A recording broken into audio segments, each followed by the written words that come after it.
Je pense qu'en réalité, la France, comme beaucoup d'autres pays, notamment au sein du Conseil de sécurité, ont fait une suite d'erreurs à propos du dossier syrien. La première raison de ces erreurs, c'est l'incapacité de saisir véritablement les rapports de force politiques et l'organisation de la société syrienne. Rappelons-nous que le début du mouvement de révolte en Syrie a eu lieu quelques semaines après les événements de Tunisie et puis d'Égypte. Et puis nous avions constaté qu'en Tunisie et en Égypte, pour des raisons d'ailleurs différentes, mais qu'en tout cas les tyrans avaient chuté assez rapidement, de façon très étonnante d'ailleurs pour les observateurs non avisés. Et chacun pensait qu'en Syrie ce serait le même schéma et qu'au bout de quelques semaines, le pouvoir syrien tomberait, que Bachar el-Assad soit serait emprisonné, soit serait contraint à l'exil. En réalité, c'était ne rien comprendre à la réalité et aux dynamiques politiques et sociales qui existent en Syrie. Le président Bachar el-Assad, quoi qu'on puisse penser de son régime, est un homme qui a une structuration de son pouvoir avec des ramifications à l'intérieur de l'ensemble de la société. Si ce n'était pas le cas, il aurait chuté effectivement en quelques semaines. Le petit problème, c'est qu'il est toujours là, même considérablement affaibli, 5 ans après. Et ce n'est pas uniquement grâce à l'aide des Russes et des Iraniens, même si c'est un facteur très important. Donc le point de départ, et l'erreur commise par la France, c'est cette erreur d'appréciation. Et cette erreur a été commise par les États-Unis, par la Grande-Bretagne, par l'Allemagne, etc. Donc on ne va pas se battre la coulpe, en tout cas pour le cas de la France, erreur totale. Et à partir de cette erreur d'appréciation, une série de décisions politiques erronées se sont imbriquées les unes dans les autres. 1 an plus tard, à peu près, nous fermons notre ambassade de France à Damas. Deuxième grosse erreur. Je ne vais pas en faire la liste, moi je n'ai pas de compte à régler personnellement, mais dans une situation de crise qui quand même en 2012, 1 an après le début de la révolte, était moins grave qu'à ce jour, je pense que la pire des erreurs était justement de fermer notre ambassade, parce qu'il fallait maintenir un lien direct avec les autorités politiques de ce pays. En fermant notre ambassade, on se coupe d'un certain nombre de relations directes. Et donc, notre difficulté à saisir les dynamiques en cours, dans une situation marquée par des révoltes, le début des affrontements militaires, devient de plus en plus opaque pour nous. Deuxième année de ce mouvement de contestation et de révolte, c'est 2013. Je vais très vite. 2013, on se rappelle, il y a presque donc 3 ans jour pour jour, c'est l'affaire de l'utilisation d'armes chimiques. Immédiatement, on accuse le régime de Bachar el-Assad. À ce jour encore, les preuves données ne sont pas parfaitement claires, de mon point de vue en tout cas, même s'il y a de fortes présomptions que ces armes aient été utilisées par le régime, il n'y a pas de preuve absolue. En tout cas, la France décide, ou prétend décider, une intervention militaire. Et elle compte s'appuyer sur la Grande-Bretagne et sur les États-Unis, puisqu'en outre, M. Obama avait déclaré que l'utilisation d'armes chimiques constituait une ligne rouge à ne pas dépasser. Donc la France, les autorités politiques françaises, ayant eu le tort de croire ces déclarations, considèrent qu'il y aura une opération conjointe avec la Grande-Bretagne et avec les États-Unis. Oui, sauf que le Parlement anglais, et là on constate au passage que c'est une véritable démocratie parlementaire, décide de ne pas intervenir militairement, échaudé, ayant le souvenir des mensonges qui avaient été proférés par Tony Blair en 2003 à propos de l'Irak. Et Obama, au dernier moment, décide de se retirer. Donc nous restons seuls au milieu du gué et nous sommes obligés de rebrousser chemin. À partir de là, la force de l'influence française et de la diplomatie française est considérablement restreinte, pour ne pas dire plus. Je pense même qu'on est dans une forme, depuis 2013, une forme d'impuissance. En d'autres termes, nous sommes à la remorque des initiatives que peuvent prendre les autres. Et les autres, pour le coup, c'est plutôt la Russie.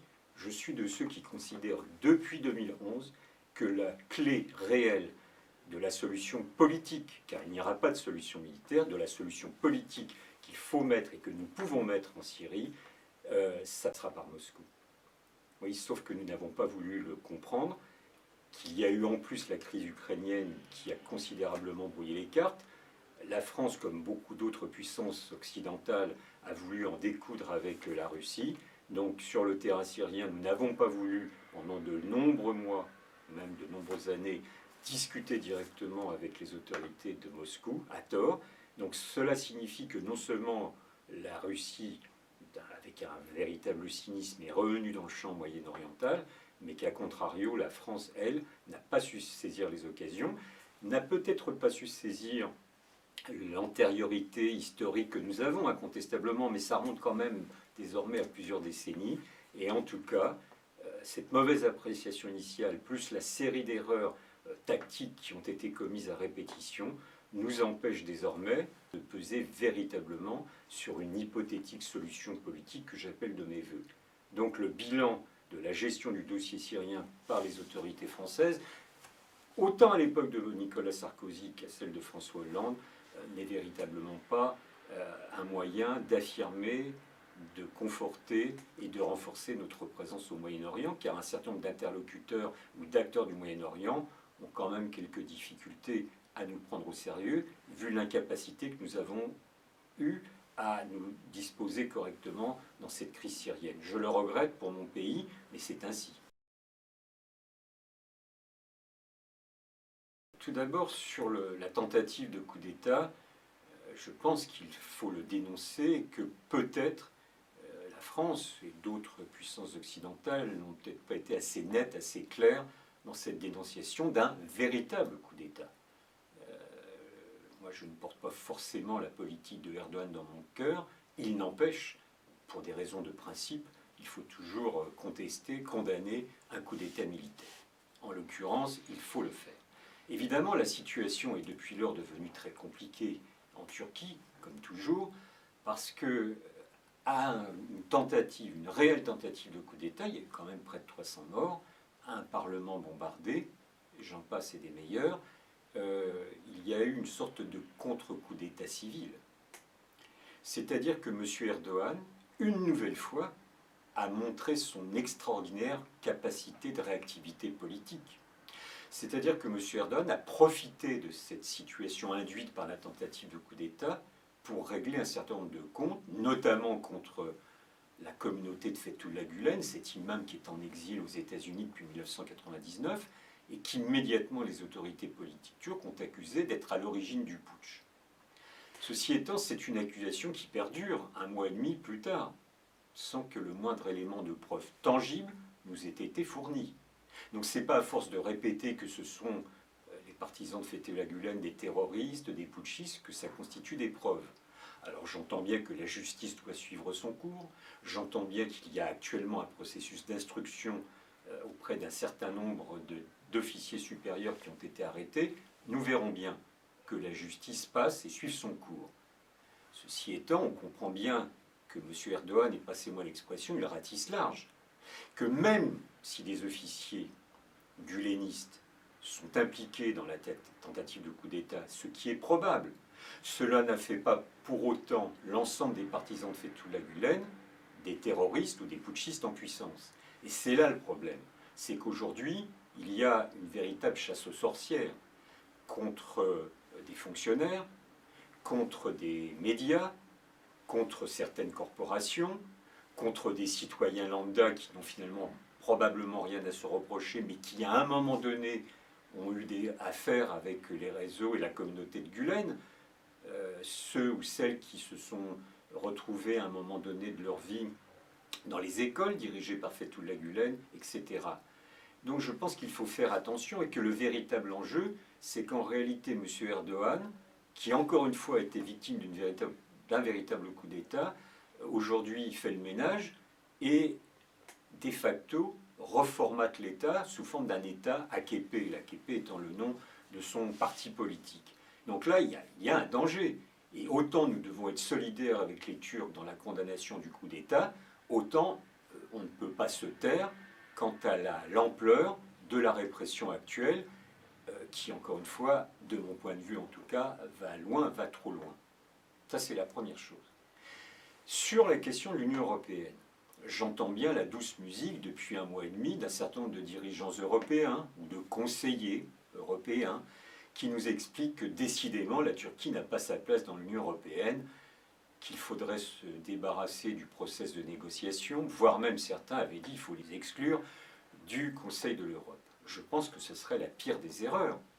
Autant, je viens de l'expliquer, je pense qu'il ne faut pas se taire, que nous sommes parfaitement légitimes et fondés à critiquer les empiétements à l'état de droit et aux mesures liberticides, autant dans ce type de situation, rien ne serait plus terrible que de couper les ponts avec la Turquie. Au contraire, il faut maintenir un dialogue exigeant, ferme, mais surtout continu.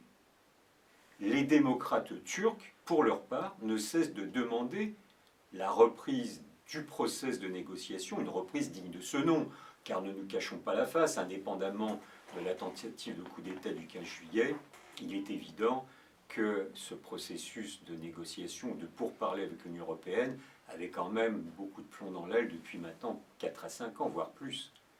Donc aujourd'hui, nous sommes dans une nouvelle séquence, depuis le 15 juillet, depuis la date de tentative de coup d'État, mais c'est justement pourquoi, de mon point de vue en tout cas, il faut relancer un véritable processus, mais un processus exigeant, ferme. Mais moi, je conçois le partenariat entre les États de cette façon. Pour moi, la Turquie n'est pas un État ennemi, tout au contraire, mais avec mes amis, il faut être clair, net, exigeant et se dire les choses en face, ce que malheureusement nous ne faisons pas beaucoup avec la Turquie. Donc, moi, je me situe toujours dans la perspective d'une adhésion de la Turquie à l'Union européenne. Bien sûr, cela ne peut pas avoir lieu dans les mois, voire même dans les 2, 3, 4 années à venir. Nous savons que c'est un processus de long terme, mais entre demain matin et dans 300 ans, on peut peut-être être raisonnable et imaginer que sur une quinzaine d'années, le processus de pourparlers aille à son terme. Surtout dans une quinzaine d'années, ni la Turquie, ni l'Union européenne ne seront formatés de la même façon.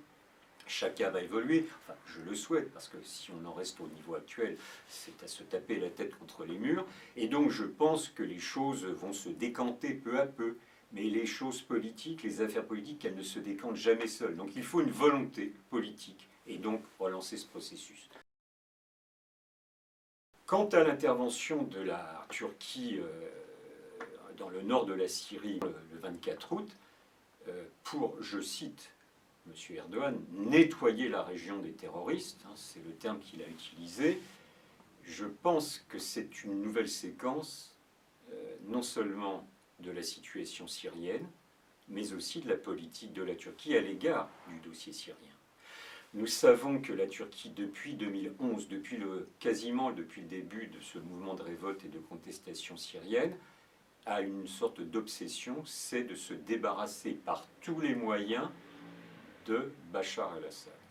Depuis 5 ans, depuis le mois d'août 2011 très précisément. Bachar est toujours là, nous l'avons dit tout à l'heure. Mais la Turquie est un des pays qui a maintenu cette ligne jusqu'à ces dernières semaines. Je constate une inflexion de la politique de la Turquie. M. Erdogan a déclaré à la fin du mois de juin qu'il serait sûrement utile de renouer contact avec la Syrie, je cite. Et quand il dit la Syrie, c'est avec les autorités de Damas. Donc c'est une évolution. Ce n'est plus l'exigence du départ immédiat comme préalable à toute négociation de Bachar, c'est considérer que Bachar el-Assad aura un rôle pendant le processus de transition. Donc la Turquie connaît une inflexion, dont pour ma part je me félicite, comme la France a eu cette inflexion il y a environ 2 ans, et ma foi c'est une bonne chose. Il faudra bien tôt ou tard s'asseoir sérieusement autour d'une table, peut-être pas directement avec Bachar el-Assad, mais avec ses envoyés, ses émissaires et représentants. La Turquie est sur cette ligne. Je pense que le voyage de M. Erdogan à Moscou le 9 août de cette année, il faudra peut-être reprendre, le voyage de M.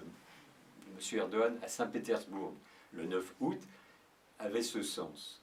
C'était acté auprès de Poutine cette inflexion de la Turquie à l'égard du dossier syrien, mais en échange, probablement y a-t-il eu demande de M. Erdogan à son homologue Vladimir Poutine de réduire l'aide fournie par Moscou aux Kurdes de Syrie, Kurdes organisés par le parti L'Union démocratique. Donc il y a un jeu de réel politique tout à fait classique. Alors évidemment, fort de cette inflexion, l'intervention militaire de la semaine dernière se comprend aisément. Bien sûr, la première cible, ça a été l'État islamique. Il faut dire que quelques jours auparavant, à Gaziantep, il y avait eu un attentat attribué, je crois qu'on ne risque pas de se tromper, à l'État islamique, 54 morts, des Kurdes, une famille qui se réunissait pour un mariage. Donc c'est la goutte d'eau qui fait déborder le vase. Cette intervention est donc ciblée initialement contre l'État islamique. Mais en même temps, et c'est maintenant reconnu publiquement par le président Erdogan, par son Premier ministre, nettoyer la région, pour reprendre leur expression, c'est aussi nettoyer les Kurdes de Syrie. Pourquoi? Mais nous le savons, le parti de l'Union démocratique, qui est le parti qui est devenu hégémonique chez les Kurdes de Syrie, les Turcs le qualifient de terroriste parce que c'est, disent-ils, l'extension du PKK en Syrie. Et donc pas de quartier. Le PKK étant un des ennemis principaux de la Turquie, eh bien son allié, son protégé, le parti de l'Union démocratique, est à mettre dans le même sac. Je crains fort que si l'opération contre l'État islamique était justifiée, le maintien hypothétique, on va voir dans les jours à venir, de l'armée turque dans le nord de la Syrie, poserait problème. Déjà, la Turquie n'a aucun mandat international pour ce faire, je le rappelle au passage. Si le droit international a un sens, mais il faut l'appliquer de toute façon et dans toutes les situations. Mais par ailleurs, je pense que cela induirait une sorte d'embourbement potentiel, possible, plausible de la Turquie si elle restait au vu de la nature du chaos syrien. Donc il faut que les autorités turques prennent garde. Elles n'ont, je crois, aucun intérêt à rester longuement dans cette région, même si elles pourront participer à d'autres opérations dans le cadre de la coalition internationale. Mais pour ma part, je souhaiterais que ce soit avec un mandat international, ce qui n'est pas le cas aujourd'hui.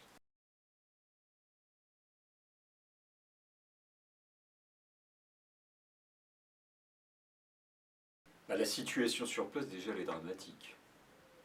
D'un point de vue humanitaire, c'est 6 à 7 000 morts, c'est 2 millions de déplacés, c'est 60% de la population qui a besoin d'une aide humanitaire. Ça nous donne un peu l'ampleur du désastre humanitaire, social et éventuellement politique. Deuxièmement, les Saoudiens qui ont initié cette opération militaire au mois de mars 2015, opération appelée pompeusement tempête décisive, ne sont pas parvenus à leur fin. Leur fin, c'était d'éliminer les houthistes de la capitale. Ils n'y sont pas parvenus et on peut même considérer que depuis à peu près un an, depuis la fin de l'été 2015, les positions militaires sont à peu près stabilisées. En d'autres termes, aucun camp ne parvient à imposer une victoire décisive à l'autre, d'autant que les Saoudiens ont bombardé massivement le Yémen, mais se sont bien gardés de déployer des troupes au sol, parce que les Houthis sont de bons combattants, parce que le Yémen est un pays en termes topographiques compliqué, très montagneux sur une bonne partie de sa surface, et que dans cette configuration, les troupes saoudiennes sont totalement incapables d'obtenir des victoires militaires. Donc évidemment, par prudence, ils ne se sont pas risqués à débarquer. Il y a des troupes, les forces spéciales émiratiques ont débarqué sur certains ports, notamment à Aden, ont repris des quartiers d'Aden, c'était pas trop compliqué, mais là aussi, les forces spéciales émiratiques, qui d'un point de vue militaire ont plutôt une bonne réputation, se sont bien gardées d'aller plus loin dans le pays. Donc d'un point de vue militaire, blocage.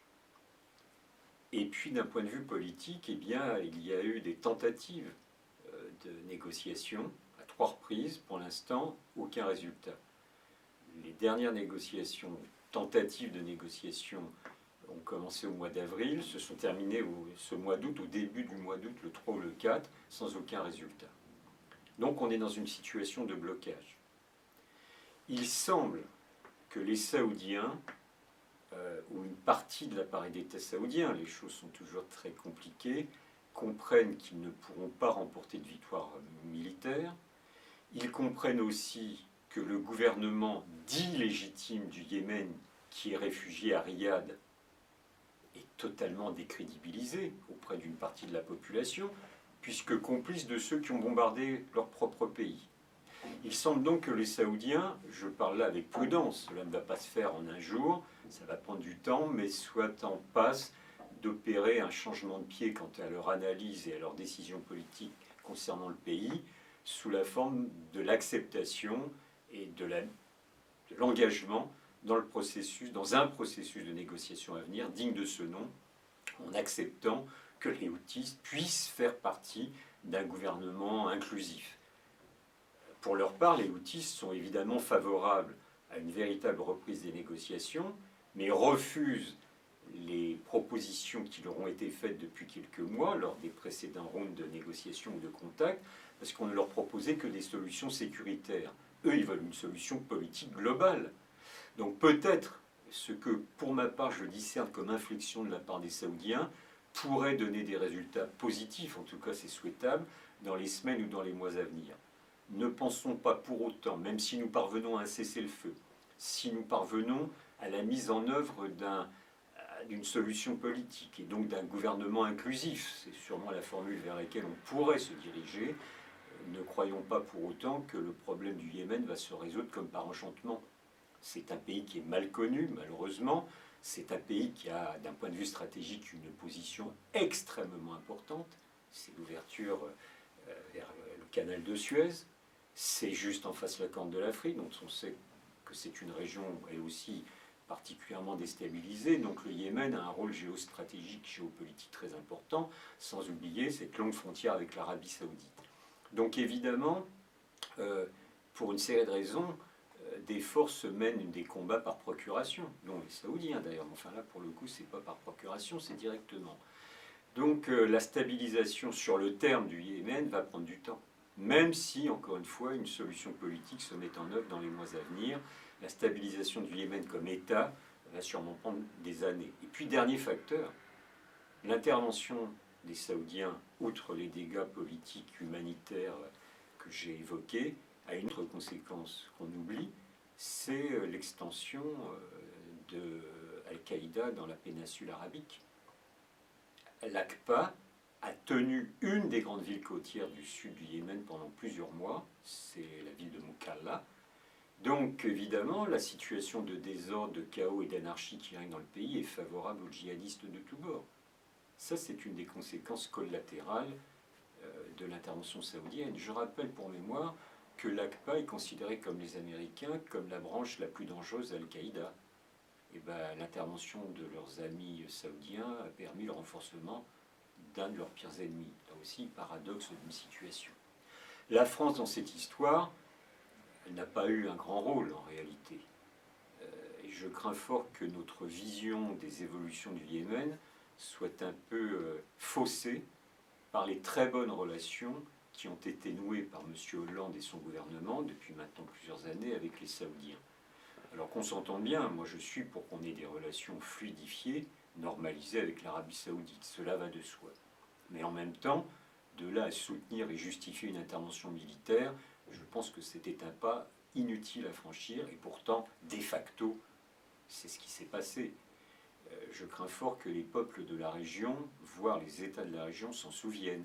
Donc tout à notre volonté de passer des contrats économiques, et notamment des contrats militaires, ce qui ne me choque pas avec les Saoudiens, disons qu'on s'est fourvoyé sur une position de soutien trop patriotique à cette opération militaire. Cela nous renvoie bien sûr au grand bras de fer qui existe dans la région, non pas tant entre sunnites et chiites, je n'y crois pas du tout, mais entre deux puissances potentielles très importantes, l'Arabie saoudite et l'Iran. Et là, c'est un jeu politique, géopolitique, dont le Yémen, quelque part, a fait les frais. Mais je pense que la France n'a pas d'intérêt à soutenir un camp plutôt qu'un autre, bien au contraire.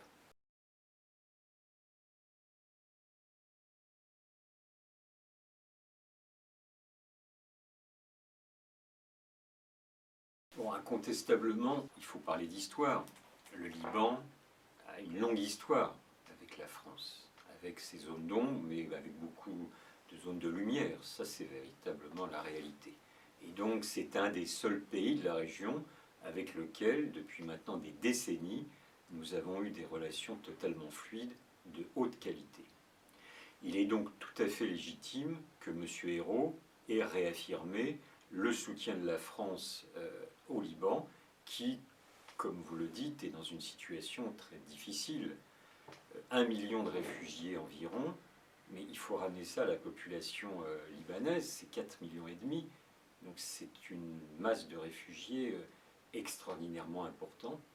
Et je rends hommage au peuple libanais et aux autorités libanaises, même si elles sont affaiblies, dans cette gestion à peu près maîtrisée de cette masse de réfugiés. Mais quand même, il faut le souligner, ça accroît les contradictions, les difficultés, et le Liban fait face. Hommage au peuple libanais de ce point de vue. Si la situation venait à dégénérer, ce qui malheureusement n'est pas totalement improbable, personne ne le souhaite, mais on le sait, je crois qu'il faudrait accroître notre soutien au Liban, bien sûr. Est-ce que pour autant ça entraînerait toute la région dans le chaos? Non, je ne crois pas, ce n'est pas mécanique. Il y a un autre État de la région dont on parle très peu, c'est la Jordanie, qui est un peu dans une situation similaire, même si les systèmes jordaniens et libanais fonctionnent radicalement différents, mais c'est des pays qui sont sur la ligne de front, ce sont des pays qui reçoivent une masse importante de réfugiés, et ce sont des pays qui pourraient craquer très rapidement. Donc il n'y a pas que le Liban dans cette situation, mais à ce stade, à ce jour, il n'y a pas de raison qu'il y ait une sorte de décomposition accélérée du Liban. Ceci étant, non seulement le poids des réfugiés est fort, on l'a dit, mais les contradictions politiques sont toujours très sensibles et à fleur de peau, puisque une partie des Libanais, notamment la partie chiite, organisée sous l'égide du Hezbollah, est dans un corps de soutien ô combien à Bachar el-Assad, et une partie des sunnites et des chrétiens sont plutôt dans une posture anti-Bachar el-Assad. Et malgré cette divergence absolument fondamentale, le Liban continue à fonctionner. Donc là, il y a une sorte de miracle politique dont le Liban nous a déjà habitués d'ailleurs. Ce pays, en dépit de toutes ses contradictions, de toutes ses faiblesses, se maintient comme État. Qu'est-ce que la France fait concrètement? Je pense que la France avait fait le choix assez légitime de renforcer l'armée libanaise. Et c'était un choix, de mon point de vue, assez judicieux, car un État, surtout dans la région sans armée, ne peut pas se défendre. Et puis vous avez les troupes du Hezbollah qui sont aguerries, organisées, très opérationnelles. Il n'est pas normal qu'un État n'ait pas les moyens de se défendre sans faire appel aux milices d'un parti, même si c'est un parti profondément patriotique, ça j'en suis persuadé. Donc la décision de la France prise il y a près de 2 ans d'aider au renforcement de l'armée libanaise était justifiée. Mais les Libanais n'ont pas suffisamment d'argent, de capitaux, pour participer à la modernisation de cette armée. Donc il y avait eu un accord avec l'Arabie Saoudite, et la France, pour le coup, profitant des bonnes relations avec l'Arabie Saoudite, l'avait convaincu que celle-ci prenne en charge une partie de la modernisation des forces armées libanaises. Pourquoi pas? C'est éventuellement choquant pour ceux qui défendent la souveraineté des États-nations, mais au vu de la difficulté de la situation, je considère que c'était un compromis tout à fait acceptable, et en tout cas accepté par les Libanais, les premiers concernés. Sauf que la situation s'est compliquée au cours des dernières semaines, puisque l'Arabie Saoudite a décidé de ne pas honorer ses engagements, accusant justement une partie de la classe politique libanaise, celle qui est pourtant proche de l'Arabie Saoudite, de ne pas être assez sévère à l'égard du Hezbollah, qui pour sa part est tout engagé aux côtés de Bachar el-Assad.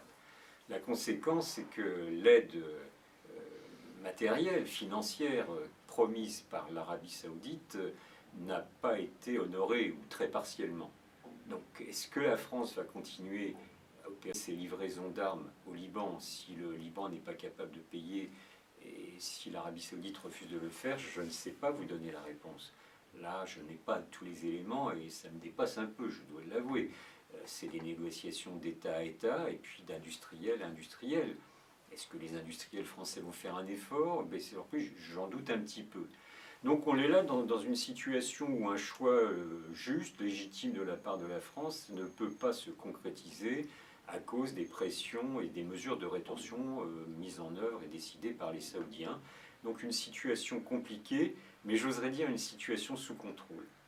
En dépit du fait qu'il n'y ait pas un véritable gouvernement, en dépit du fait que L'élection présidentielle devait avoir lieu il y a déjà plusieurs années qu'elle n'a toujours pas eu lieu.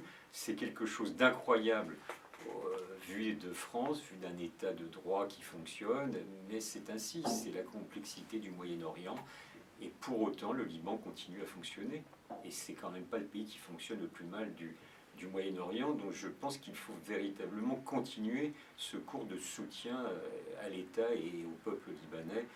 Leur équilibre est trop important pour le négliger.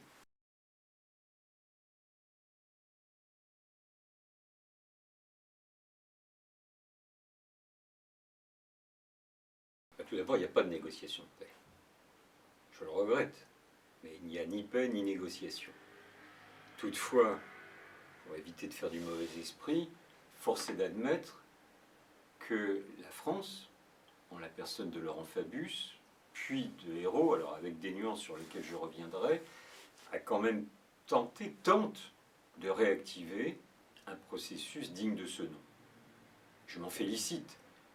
J'ai entendu beaucoup de critiques quand la réunion a été organisée à Paris, en présence d'un certain nombre de puissances internationales, les États-Unis notamment, mais en l'absence des Israéliens et des Palestiniens. C'est le choix qui a été fait pour la France. C'était pas idiot, je trouve, que de réunir le maximum de participants, de faire une sorte de feuille de route qui aurait constitué le soubassement d'une négociation à venir avec les principaux concernés.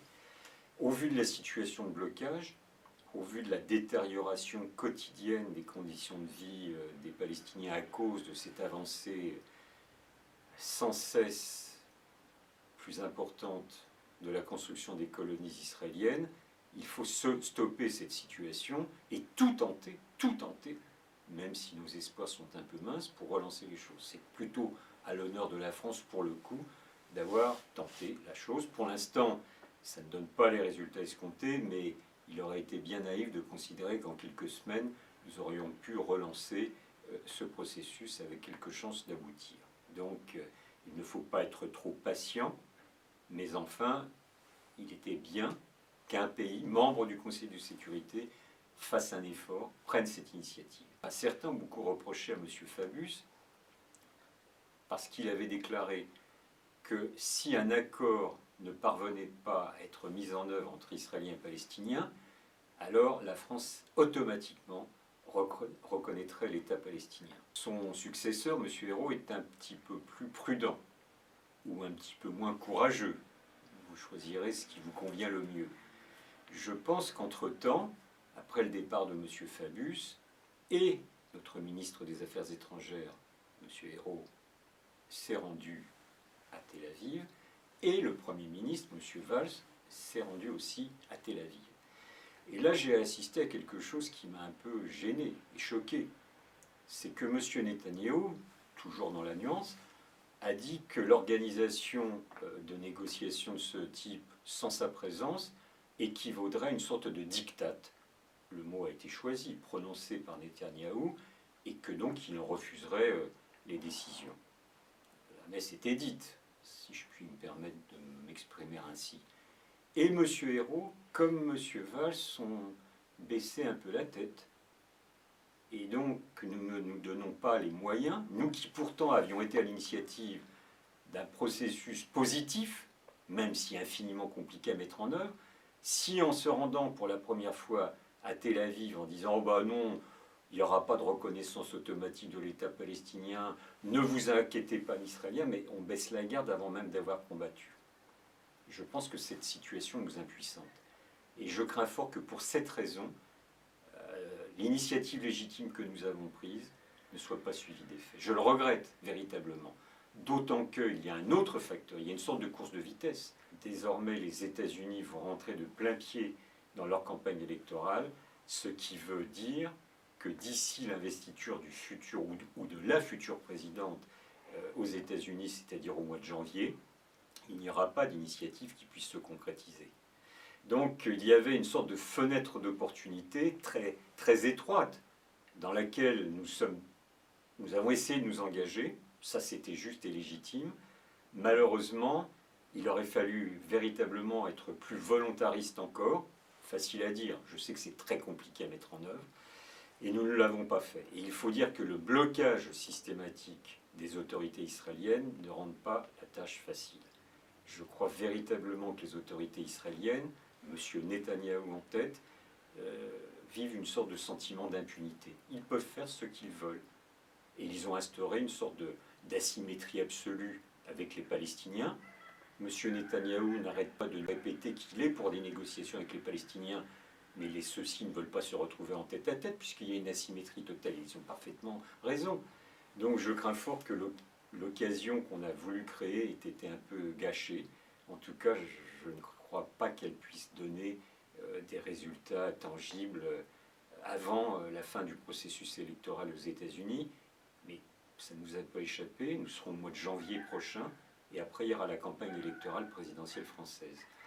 Donc la diplomatie française pourra continuer à maintenir des liens, des contacts, lancer des idées. Je le souhaite. Et nous avons des diplomates français qui connaissent parfaitement le dossier. Ça, c'est une bonne et belle chose.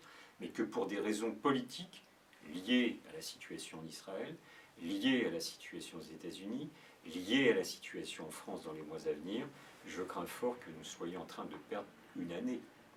Et de ce point de vue, une année compte, puisque, comme je le disais, le processus de colonisation israélien se poursuit tel un bulldozer, de façon méthodique, organisée, et rend la perspective d'un État palestinien viable, j'insiste sur le caractère de viable, parce qu'on peut proclamer un État palestinien à l'ONU, très bien, et je m'en félicite, mais les conditions de vie des Palestiniens en Cisjordanie et à Gaza, évidemment, n'évoluent pas, mais régressent même.